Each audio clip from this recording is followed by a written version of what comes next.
My next guest is a big fan of McDonald's. He's not been McFired, but I'd like to have him address us on this staggering 10,000 jobs lost already, only 2 months into this phase. Please welcome to the show, Dan Geltrude. Dan, you can tell, but I'm a little angry, and I said to you off air, we should have Captain Obvious do this segment, but I don't think our legislators would ever listen to Captain Obvious.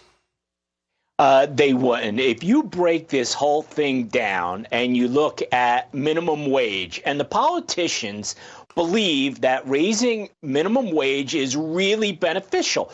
So the question becomes, speaking of obvious, why stop at 20?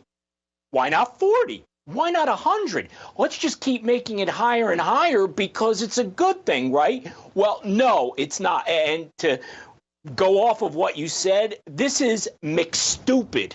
That's what this is. Minimum wage is a tax on employers. And as we know, this is the lesson.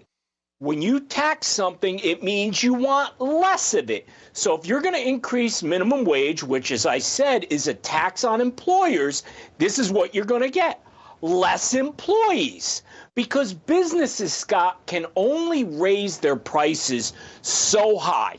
So in order to be able to keep profitability, be able to stay in business, they have to look to the other side, which is the expense side of the ledger, specifically labor costs. So you got to drive that down. And the results are in.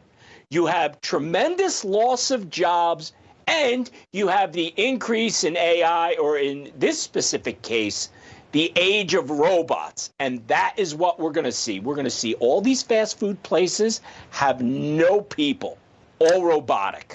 And just, I've said this before, but just to pound that line home, this is how backwards thinking our legislators are. And again, when they try to screw with the laws of nature is really what it is. I mean, this should be just left up to the marketplace and let it sort itself out. But when they get involved and get their hands on it, this is another thing that they really don't think about. Another unintended consequence. All right, 10,000 laborers just got canned in 2 months in California.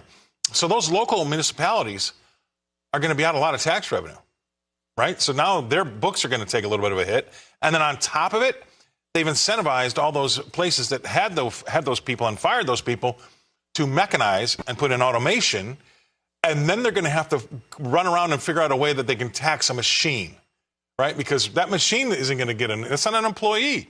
That's just part of the business and fittings. Now they'll find a way, I'm sure, but they don't realize that number one, it's a double whammy. They lost a tax earner, and they can't tax they're going to ultimately do it, but in the short term, they're going to be out a lot of cash. They are. Scott, I've thought about this concept of what happens as you have less and less employees, which is going to have an impact on tax revenues. There's got to be a way that they're going to tax robots. So think about how this whole system is working. You don't have people working, right? So you got to pay them unemployment, but you don't have enough money coming in. So now we're going to tax the robots. So in effect, if you go kind of to the finish line here, you have people not working, you tax the robots, and then you give that tax money to the people who are staying home not working. Is this the type of society we want to have, Scott? Because that's where we're going. And believe it or not, there's probably some people that think that that's okay. You're exactly right. So if you really want to take care of those people, you throw open, like I said, you throw open the whole marketplace to let it sort itself out, and that's how you're going to, again, too many times I say it, and I have to pre-apologize, but here we are working on a symptom, not the problem. If we had a better economy, nobody's talking about, you never hear about minimum wage when the economy is firing on all cylinders. It never comes up. And number two is that they're trying to make something that's supposed to be a short-term thing for college students into a career. It's not a career, but that's what they're trying to do. So when they get involved, they just make it worse, right?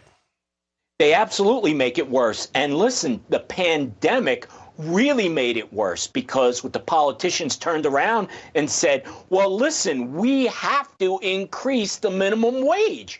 Okay, you do that for, let's say, a temporary problem. And let's say that was the solution, which it wasn't, but let's say that it was. Now, when you come out of the pandemic where we are now, that never gets rolled back, Scott. So what happens is inflation never rolls back. Right. So these high prices that we're paying, Scott, they're never going down. Right. You're exactly right. You can tattoo them on your body. They're not changing. They're just going to go up from there. All right. Great talk. Dan Geltrude. Thank you very much, Dan. America's Accountant, Nutley, New Jersey. Thanks for being on the show.